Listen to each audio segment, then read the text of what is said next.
muchas gracias doy por esta oportunidad de participar en este congreso. Ha sido una bendición escuchar a los hermanos, ha sido una bendición ver, por lo menos en pantalla, a algunos de los hermanos que hace muchos años, pero muchos años no tengo el gusto de estrechar su mano, de abrazar, pero ha sido una bendición poder ocupar estas pantallas y verlo a través de estos aparatos pues que se usan con la internet. Doy gracias a Dios. Ya el hermano Samuel Pacot me presentó. Soy casado, solamente tengo una esposa y gracias a Dios, el próximo jueves 28, Noemí y yo cumpliremos 43 años casados. Damos gracias a Dios por los 2 hijos que tenemos. Uno lo acaba de ver algunos hermanos ahora, que es el mayor, que mide 2 metros, y el otro mide 1,90. Samuel vive en Monterrey, él es maestro de música, y Alfredo, el menor, vive en Brownsville, Texas. Él es pastor en la iglesia Veraca en Brownsville, Texas. Ha sido una bendición escucharles, repito, y ha sido una bendición me es una bendición poder presentar a mi familia por lo menos de esta manera. Bueno, tenemos 4 nietos, 2 hombres, 2 niñas, y Dios nos ha bendecido muchísimo, muchísimo. Damos gracias a Dios a pesar de esta situación del confinamiento, de esta pandemia. Damos gracias a Dios por su presencia, su fidelidad. Damos gracias a Dios por esta dicha de poder contar con Él, de que Él viva en nuestra casa, como vive en la casa de cualquiera de nuestros consiervos y en cualquiera de los hijos del Señor. Él está presente. Damos gracias a Dios por estas cuestiones.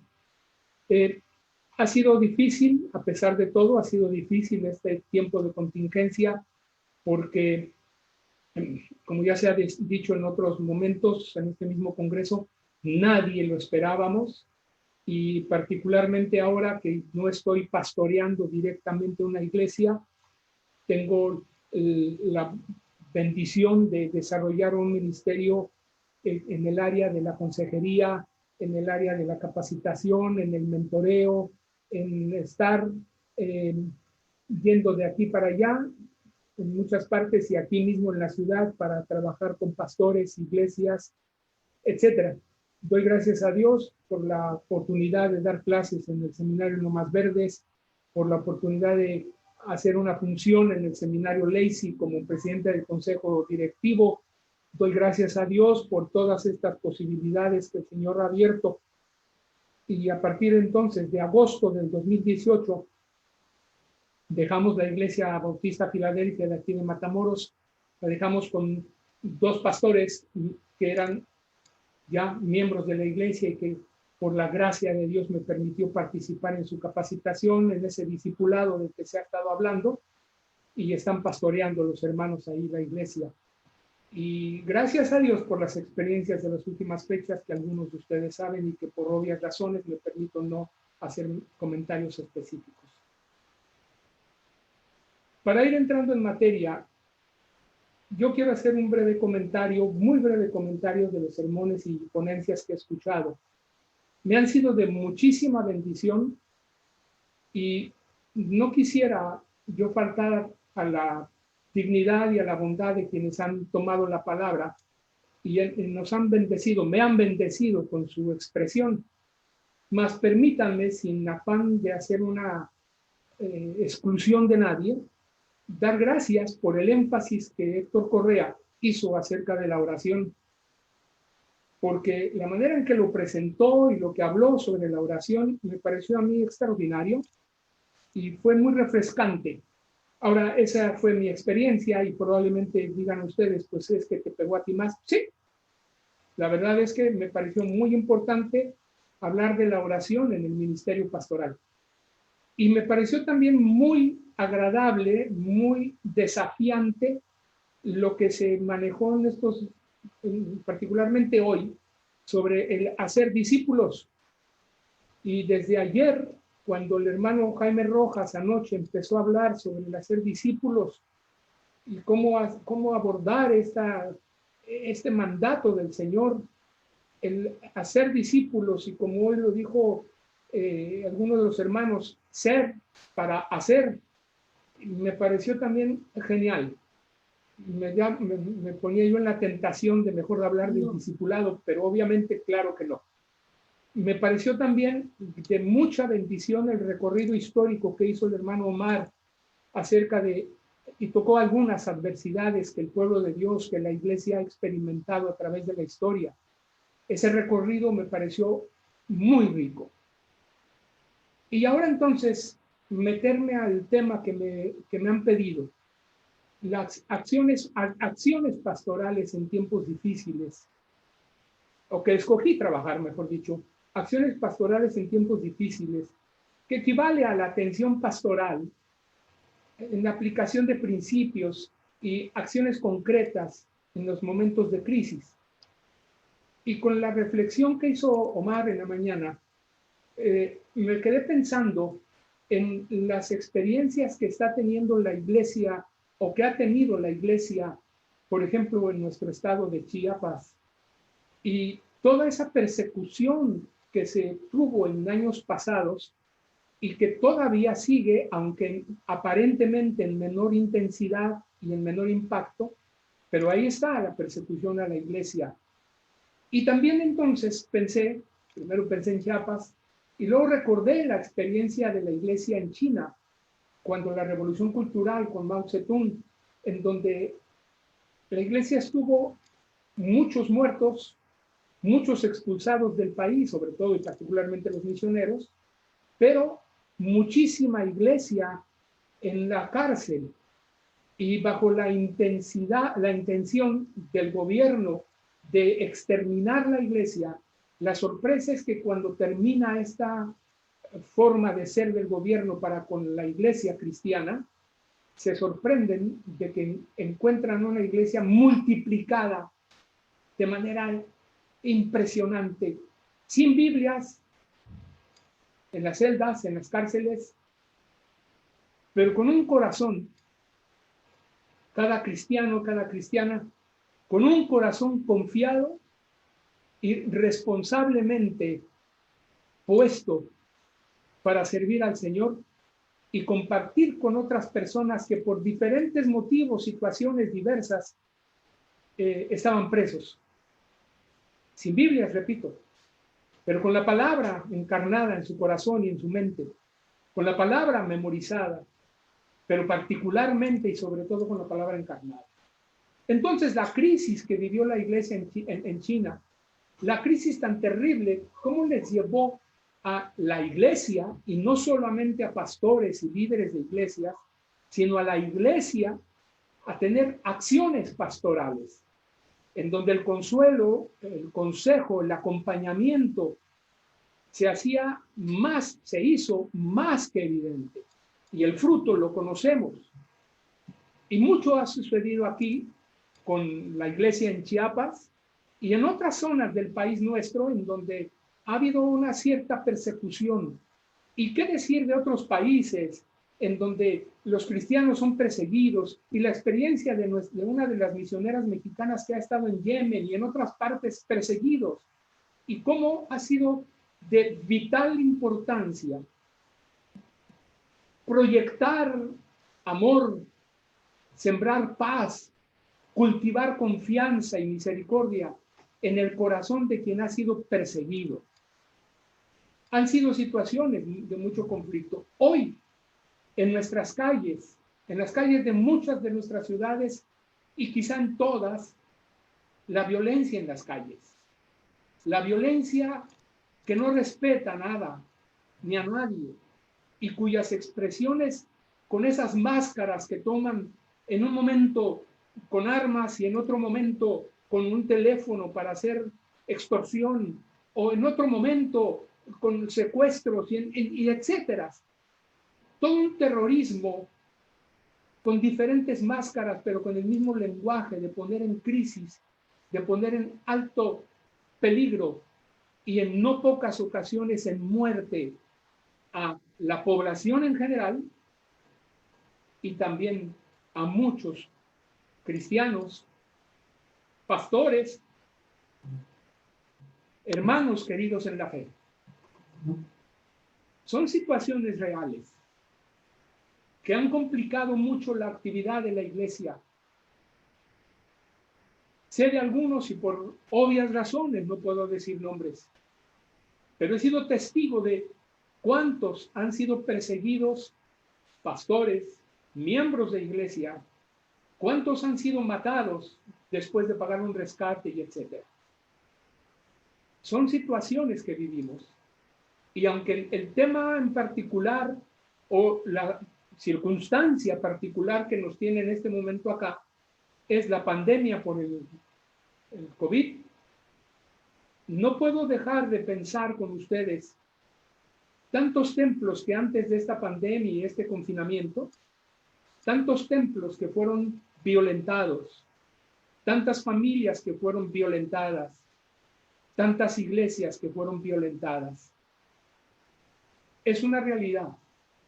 Pero entre las grandes bendiciones, bondades que Dios nos ha permitido contemplar, escuchar y aún abrazar, es que la iglesia, los creyentes, y no quiero entrar aquí en problemas de doctrina, que si es local, universal, etcétera, perdón, la iglesia, los creyentes, el pueblo, los de a pie, han sido capaces de abrazar y de tener una acción y una actitud pastoral de alivio, de confort, de auxilio, de salud, y en una propuesta de paz que no se ha quedado en una intención, sino en una acción concreta.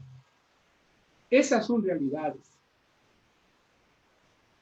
Me permito considerar que a través de toda esta experiencia que Omar me provocó pensar en la mañana con su exposición y ese recorrido histórico que hizo, pienso que todo esto, estas cosas de la crisis, de las situaciones difíciles,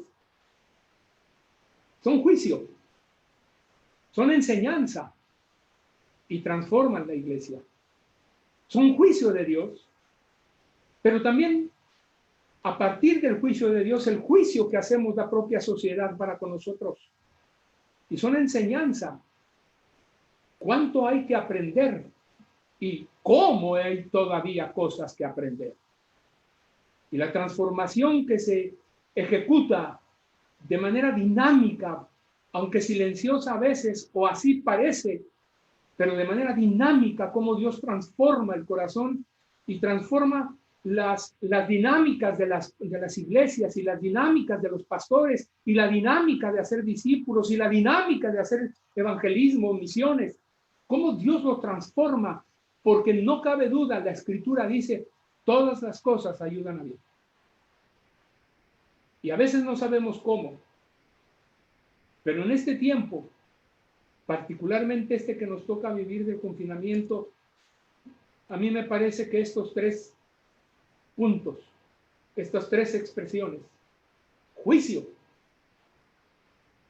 a la iglesia, juicio al mundo, juicio a la sociedad, juicio al ser humano, enseñanza, algo hay que aprender, mucho hay que aprender, y la transformación que obra Dios, que con su palabra viva y eficaz, con su espíritu que sigue convenciendo, sigue recordando, sigue enseñando, sigue dirigiendo.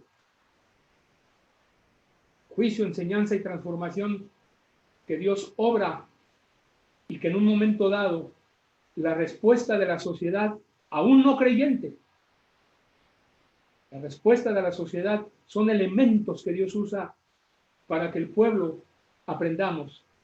Y podría hablar del caso, podríamos recordar el caso de Daniel o el caso de Esther, en donde Dios usa la situación social, o el caso del pueblo cuando está en la conquista allá en Jericó. Dios usa la situación de las naciones, del pueblo y del mismo diablo para la bendición de su iglesia y de su pueblo. Aquí entonces, recordando un poco los principios que manejó Omar en la mañana, él habló de tres principios fundamentales: la soberanía de Dios, reconocer la naturaleza de las adversidades y aprender de cada adversidad. Son las tres cosas que me permito también considerar hoy y en este momento con ustedes en esta conferencia. Las condiciones actuales son difíciles. Antes del COVID, que empezamos a escuchar ya por noviembre, diciembre en China, antes del COVID ya se respiraba, y no descubro nada nuevo delante de ustedes, sino solamente es como traer a la memoria el deterioro de la vida familiar. Toda esa violencia contra las mujeres, toda esa violencia particularmente contra las mujeres y los niños, el deterioro de la vida académica, en donde nuestros muchachos ya van a estudiar, van a la universidad para escoger, para buscar una carrera que menos les exija de esfuerzo y les dé más dividendos económicos. Y ese deterioro en donde no ven la posibilidad de que en su paso por la universidad ellos puedan hacer una lectura de lo que sucede en el país y ser recursos de cambio. El deterioro entonces también de la vida laboral, en donde, perdón por el dicho, muy del norte del país, el que no tranza no avanza. Y entonces la vida laboral tan deteriorada y en la explotación de la fuerza de trabajo y en la explotación de los recursos de trabajo, pero tan desigual la situación, tan desigual la economía, tan desigual el aprovechamiento de los recursos y el fruto, el deterioro de la inseguridad o de la seguridad social, ya hay mucha inseguridad. El bombardeo de medios y redes sociales contra la iglesia o simplemente contra la moral. La propuesta de tantas cosas que son no solo inmorales, sino sobre todo y lo más preocupante antibíblicas. Son cosas que hemos visto y que hemos estado viviendo en los últimos años, o diríamos siempre, pero que parece que va multiplicándose más, como dice el profeta Isaías. Se va multiplicando más y a lo bueno se le dice malo y a lo malo se le va diciendo bueno.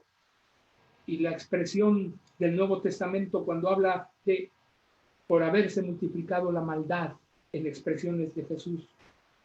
¿Y qué hablar de la identidad sexual y de género?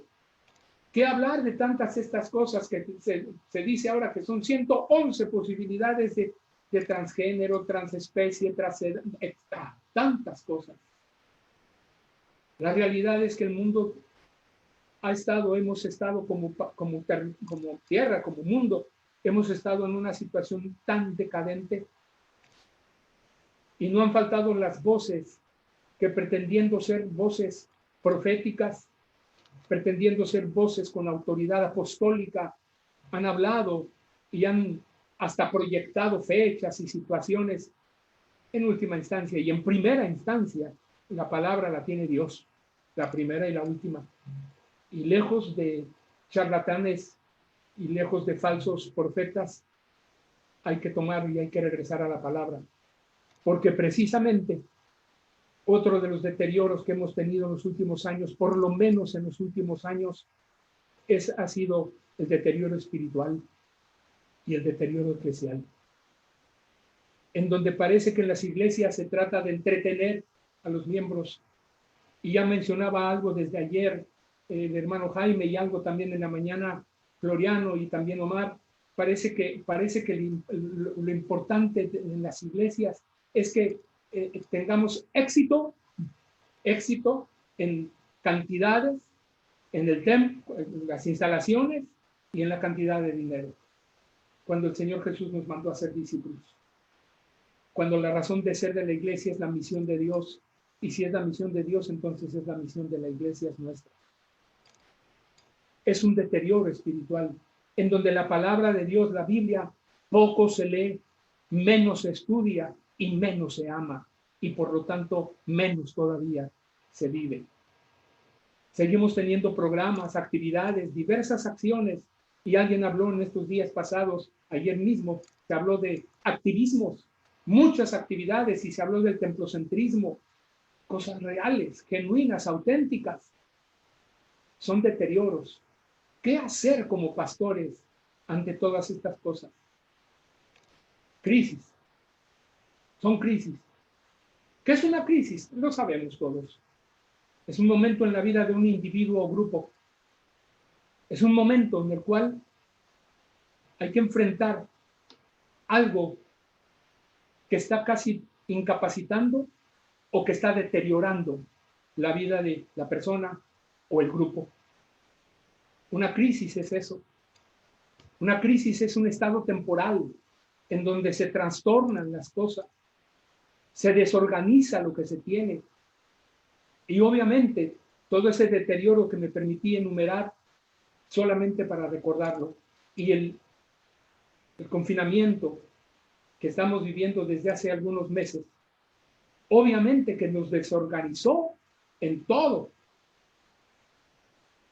Iglesias, pastores, familias, muchas personas sin trabajo, muchas personas con una tremenda exposición a estar infectados, etc. Una crisis entonces es un estado temporal en donde se trastorna y se desorganiza lo que se tenía y que se caracteriza por una incapacidad del sujeto del grupo para manejar situaciones particulares. Y no se puede manejar porque emocionalmente, cognitivamente, es decir, de pensamiento, hay una imposibilidad muchas veces para saber qué hacer. Y de ahí lo que nos han dicho nuestros hermanos pastores consiervos en los días pasados, ayer y hoy, acerca de el regreso a la palabra, el regreso a la oración que con tanto énfasis nos han hecho, el regreso a buscar el Espíritu de Jesucristo en su palabra, el Espíritu de Jesucristo en la palabra de Dios.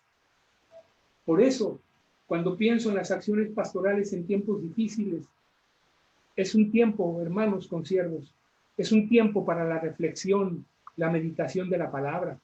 Es tiempo para considerar seriamente la escritura, más allá de una memorización que sirve, pero más allá de una repetición solo memorística, la reflexión bíblica, teológica, que nos permita encarnar la palabra tal como Dios nos lo expresa en la Biblia. Es tiempo para poder tomar la palabra y hacerla vivencial en nosotros, buscar los principios bíblicos que nos hacen funcionar, porque recordemos, la iglesia tiene vida. La iglesia, como Pablo lo dijera, la palabra de Dios no está presa.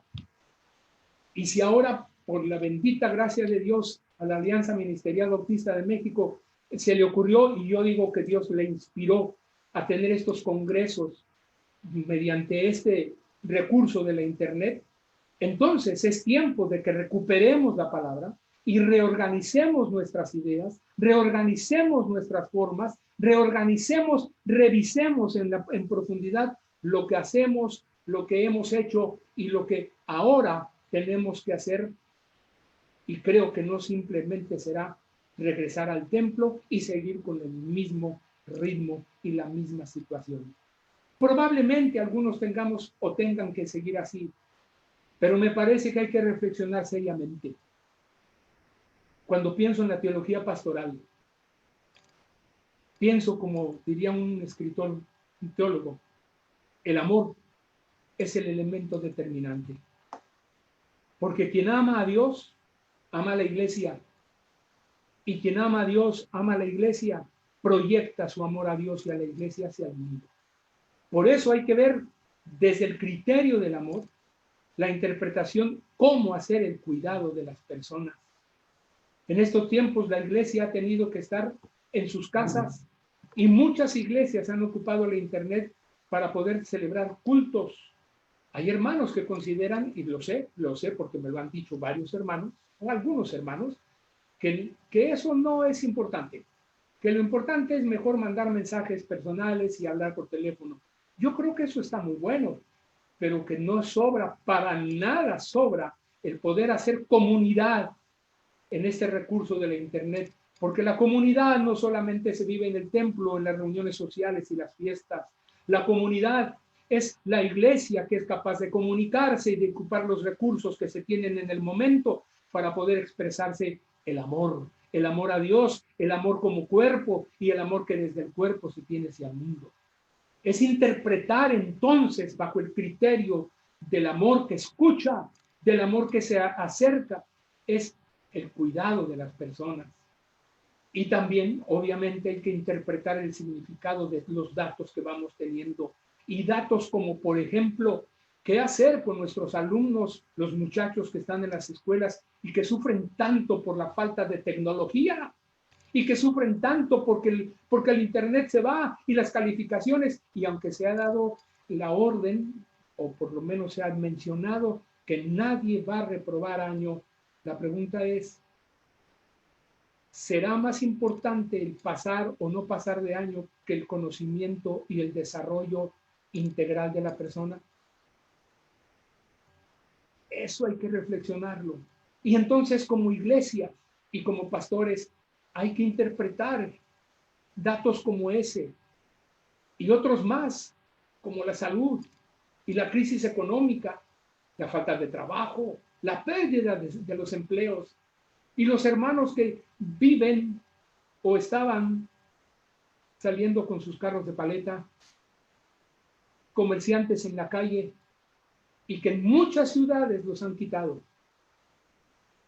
O hermanos que tenían para levantar la cortina de su negocio y después de unas horas de trabajo bajarla, y que ahora tienen permanentemente cerrado su negocio. Son situaciones reales, mis hermanos, que bajo el criterio del amor hay que pensar, hay que considerar con toda seriedad.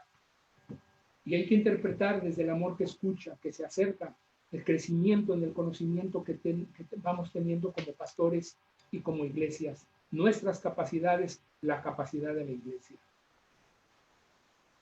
Hay dos textos que quiero leer, y como es una conferencia, no es un sermón, entonces no me pidan que haga una exégesis, por favor. Quiero leer Juan 21 y tomar una referencia del encuentro de Jesús resucitado, el resucitado Jesús. Nuestro criterio de verificación para la fe. Si Cristo no hubiera resucitado, vana sería nuestra fe, nuestra predicación. No. Pero el Cristo resucitado acercándose a sus discípulos. Y en Juan 21, versículo 15, qué interesante, cuando hubieron comido, Jesús, que se acerca en medio del miedo, del pavor, del terror que sienten. Y aquí, con Pedro, en el contexto que nos plantea Juan, en la vuelta a un oficio, un trabajo, a una empresa, que era la pesca.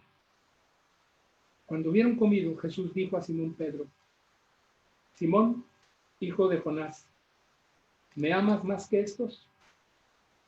Muchos años me pregunté quiénes son estos, pero el contexto no me deja ver otros que a sus discípulos, que a los otros 10 que a Judas. Le respondió: sí, Señor, tú sabes que te amo. Él, Jesús, le dijo: apacienta mis corderos. Volvió a decirle la segunda vez: Simón, hijo de Jonás, ¿me amas? Pedro le respondió: sí, Señor, tú sabes que te amo. Jesús le dijo: pastorea mis ovejas. Le dijo la tercera vez: Simón, hijo de Jonás, ¿me amas? Pedro se entristeció de que le dijese por la tercera vez: ¿me amas? Y le respondió: Señor, tú lo sabes todo. Tú sabes que te amo. Jesús le dijo: apacienta mis ovejas. De cierto te digo, cuando eras más joven, te ceñías e ibas a donde querías. Mas cuando ya seas viejo, extenderás tus manos y te ceñirá y te llevará a donde no quieras. El Pedro que fue capaz de negar y que entró en un momento de gran crisis es llamado a ejercer un cuidado pastoral. ¿Qué es eso? Es el mutuo interés de los cristianos del uno por el otro y por todos aquellos por los cuales murió Cristo. El pastor, de esta manera, es uno que sirve entre los que sirven.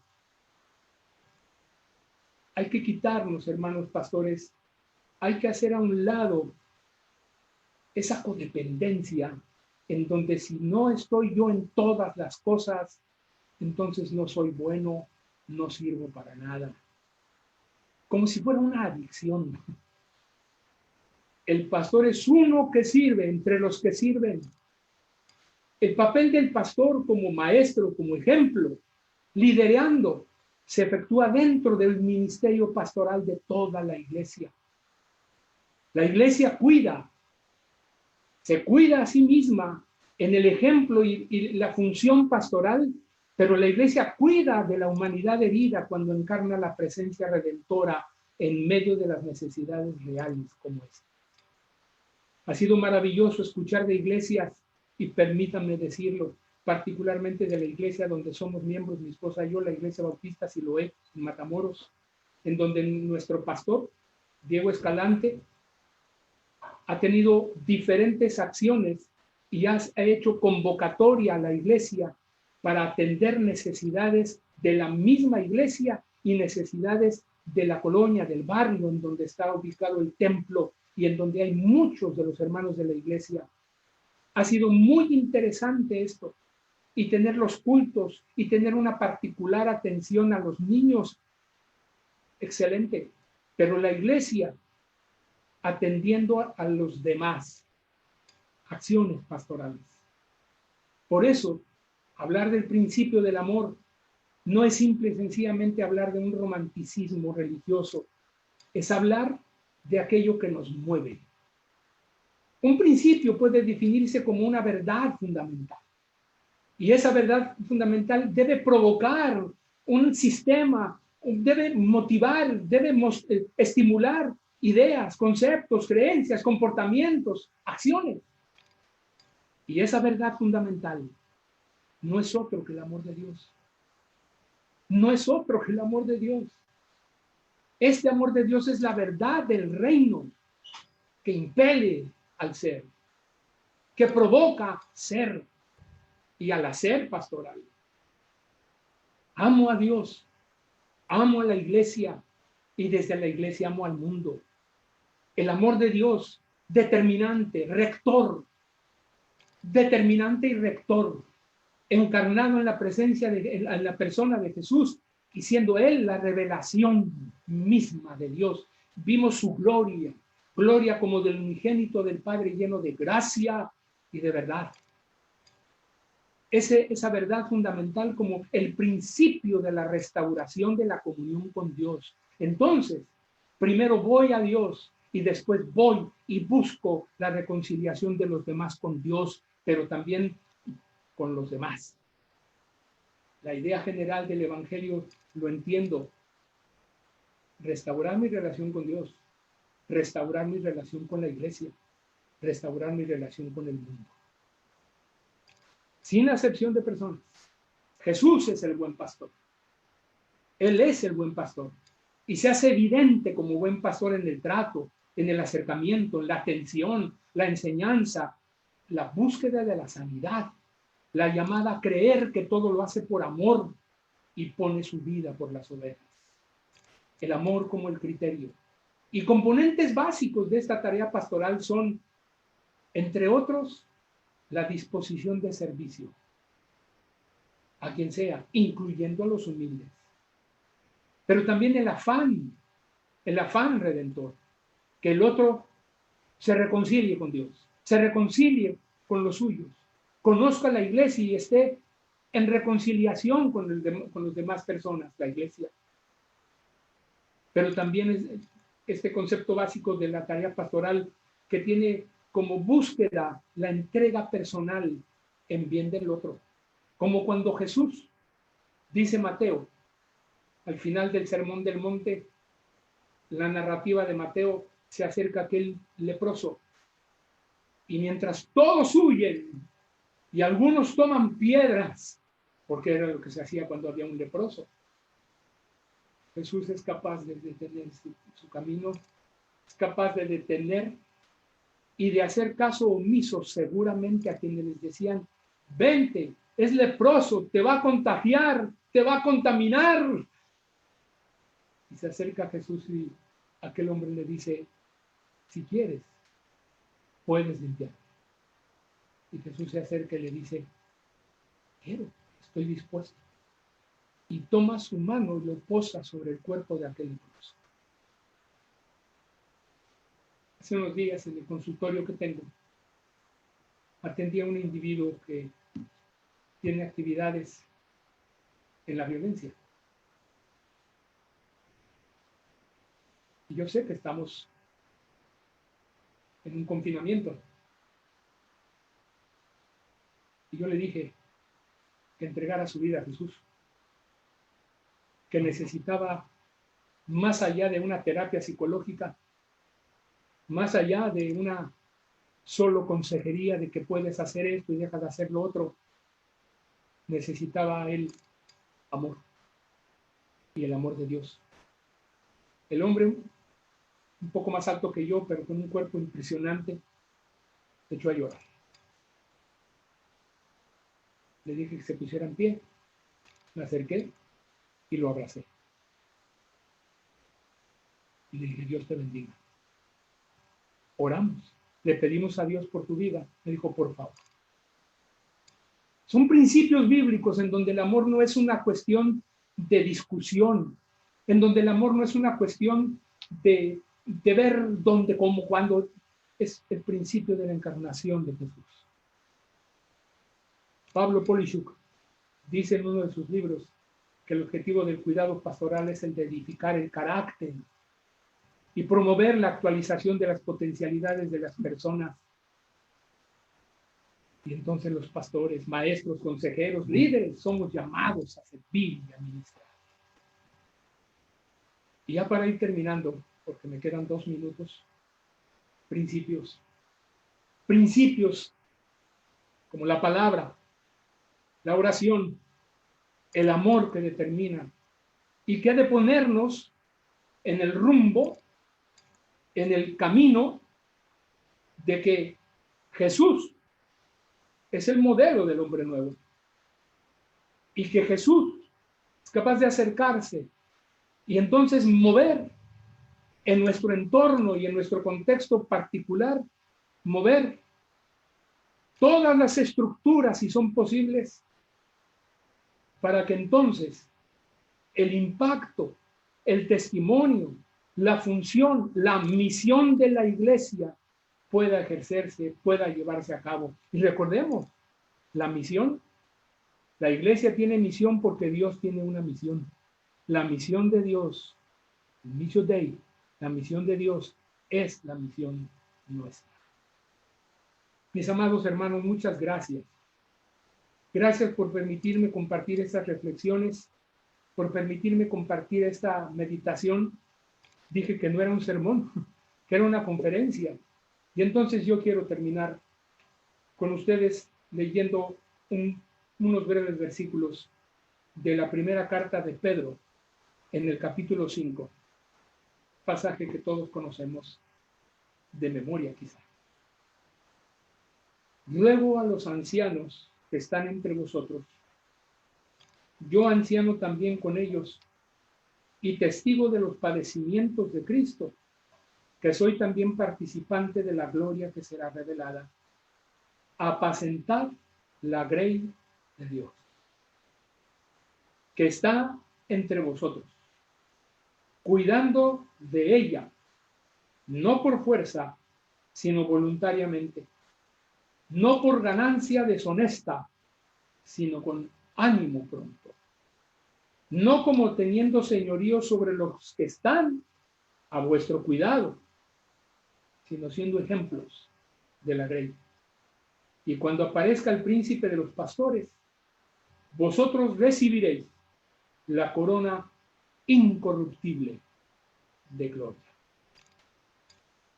Dios nos bendiga. ¿Me permiten orar? Oremos. Señor, te doy gracias por compartir esto con mis hermanos pastores, líderes e iglesias que esta noche han dado cita para escuchar esta reflexión. Y te doy gracias porque creo que has de añadir la bendición que necesitamos. Gracias por tu amor. Gracias. Bendice al hermano Chucho Hurtado que seguirá y a quienes han participado anteriormente. Gracias.